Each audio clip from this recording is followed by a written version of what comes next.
Explain to our listeners what business unionism is, because this comes up a lot in union circles, but I think people outside of that might not know what that is. What is business unionism? Right. Let me contrast what we call combat unionism to business unionism.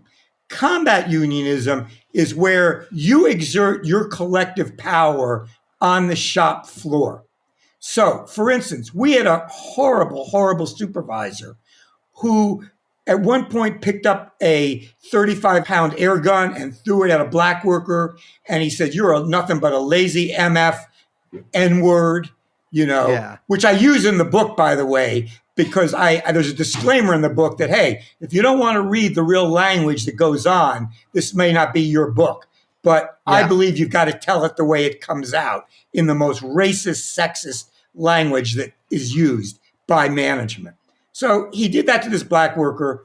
Then he went up to two young black women, put his finger like a gun with his thumb up in the back, and he said, "Bang, bang, two dead blackbirds." And then went up to one of them and said, "I like you, but I'd like you more if you weren't so flat-chested."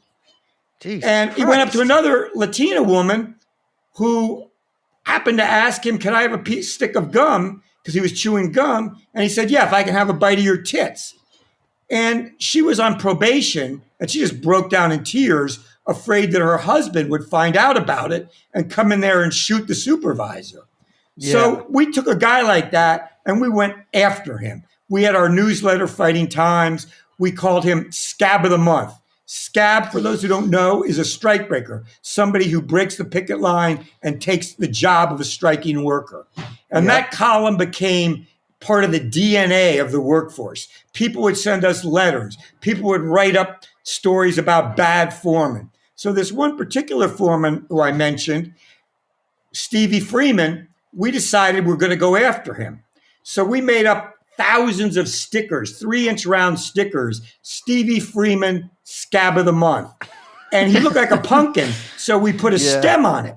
Okay. And they were everywhere. They were on the back of his shirt, on his desk. Guy physically looked like a pumpkin. Yeah. So you made a pumpkin caricature. Okay. He looked like a pumpkin, which I gotta fit in the story of the pumpkin head. Okay. Because you can't go by without knowing that story. But in any event, so then what we did is we put out the word. If an hourly worker wrote up a supervisor for so much as picking up a screw, he was doing or she was doing union work, and you'd get paid an hour. So we called that bounty hunting, and we'd put out the word, "Bounty hunting is open today." So people would be writing him up wherever Steve Freeman went. If he did so much as move something, he'd get written up for an hour. Another point, 7 stewards followed him around for 8 hours, wouldn't stop dogging him. And one of them threatened took out a knife and said, "If I catch you doing any more union work, I'm going to cut your testicles off." Okay. So at a certain point, the company cut their losses and they fired him. Now, to jump ahead, just because it's fun story, he, among with 5 other supervisors, was surreptitiously funded by the company to file a defamation lawsuit against us, charging us with having maligned them through the Scab of the Month column, getting them discharged. They were really good supervisors, and we ruined their careers. We ruined their lives. We ruined their marriages. We made one into an alcoholic. Another one smoked marijuana. I mean, all the evils that one can imagine were attributed to our newsletter. Okay. Mm-hmm. Good job. Yeah. So we were in court, and the judge is, clearly for the company. He's siding with all of their motions. And I said to myself, you're only going to win this if the jury backs you. And we had been really conscious of picking a jury of our peers. Every person on that jury, if you read the book, you'll see punched a clock or was a secretary on an hourly wage. Yeah. So picture this. Steve Freeman's attorney is up questioning me. I'm on the witness stand. And he says to me, "Mr. Melrod, you claim that everything you wrote in the Fighting Times is true." "Yes, absolutely true." "And did you ever exaggerate?"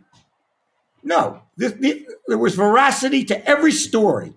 He said, well, let me ask you a question. He said, and he holds up one of these stickers of Steve Freeman with the pumpkin head stem coming out of the head. And he said, Mr. Melrod, did you make this sticker? I said, yeah, I did with a lot of other people. And he says, well, if you always tell the truth, can you tell me, does Steve Freeman have a stem coming out of the top of his head? And the lawyer was standing in front of Steve Freeman. So I said, could you just move to the side so I can answer the question? And the entire courtroom burst out in laughter. The jury is cracking up. The judge is slamming his, gavel on the table. And, Mr. Melrod, you're out of order. You're not the attorney. You're here to answer the questions. So we made the trial into like a Chicago 7 conspiracy trial where we were sparring with the judge through the whole 2.5 weeks, even though the judge found that we had libeled 2 of the plaintiffs, 2 of those suing us as a matter of law. The jury came back and awarded 0 monetary damages. Then the National Labor Relations Board sued the company, and they had to pay us $320,000 for legal fees and lost wages.